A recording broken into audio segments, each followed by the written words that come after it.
জ্বালানি পরিস্থিতি দেশে দিনকে দিন নাজুক অবস্থার দিকেই যাচ্ছে। এখানে একটা খবর, রংপুর এবং ময়মনসিংহের বেশিরভাগ ফিলিং স্টেশন বন্ধ এবং সেখানে লেখা আছে অকটেন এবং পেট্রোল নেই। আজকে একটা প্রতিবেদনও দেখলাম, মানে একটি রাত একটি তেলের পাম্প, শত শত মানুষের নির্ঘুম অপেক্ষা। পাম্পকে ঘিরে শত শত মানুষ, তার মানে শত শত গাড়ি সারি দিয়ে বসে আছে। যদি তেল নেওয়া যায়, তেল পাওয়া যাবে কি যাবে না তার কোনো নিশ্চয়তা নেই অপেক্ষার পরও।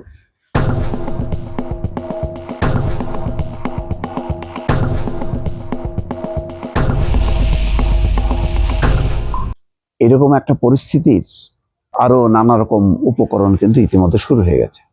লোডশেডিং ব্যাপকভাবে বেড়েছে। শহর অঞ্চলে মোটামুটি স্বাভাবিক থাকলেও গ্রামের অবস্থা খুবই নাজুক। এটা নিশ্চয়ই দেখেছেন, বিভিন্ন মিডিয়ার খবরে আসছে। তার মানে বিদ্যুৎ কেন্দ্রগুলো পূর্ণ সক্ষমতায় চলতে পারছে না তেলের অভাবে। এক তেলকে কেন্দ্র করে কত রকমের যে এই সংকট তৈরি হবে সেটা আমরা অলরেডি টের পেতে শুরু করেছি। মাঝে মধ্যে এত হাজার মেট্রিক টন ডিজেল আসছে, এটা আসছে ওটা আসছে, কিন্তু এগুলি প্রয়োজনের তুলনায়, স্বাভাবিক প্রবাহের তুলনায় এগুলি খুবই কম। এগুলো অনেকটা হয়তো কিছুটা সান্ত্বনা, কিছুটা সামাল দেওয়া জরুরি কিছু বিষয়গুলো, কিন্তু সাধারণ মানুষের কি হবে তার কিন্তু সমাধান নেই। আর এটা এমন একটা সংকট, এই সংকটে আপনি সরকারকে দায়ী করবেন সেটাও করা যাচ্ছে না, কারণ এটা বিশ্বব্যাপী সংকট।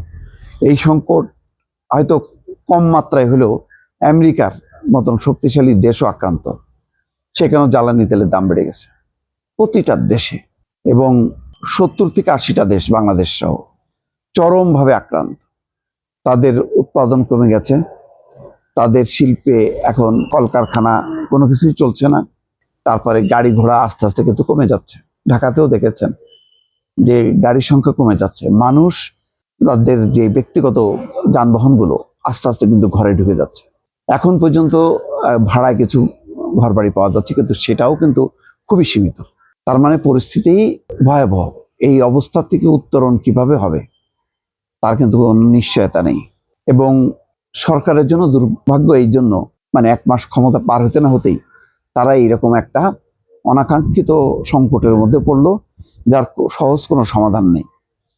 আবার বাংলাদেশের জন্য সংকটটা আরো তীব্র এই কারণে, চট করে আমরা রাশিয়ার তেলও কিনতে পাচ্ছি না।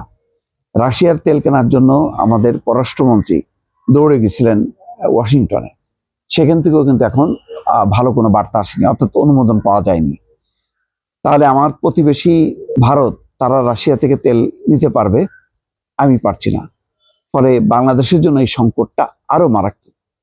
এর উত্তরণটা কিভাবে ঘটবে যদি এই যুদ্ধ চলতে থাকে আরো 1-2 সপ্তাহ, তাহলে কিন্তু অকল্পনীয় পরিস্থিতি হবে, যে পরিস্থিতি বাংলাদেশ কখনো আর দেখেনি।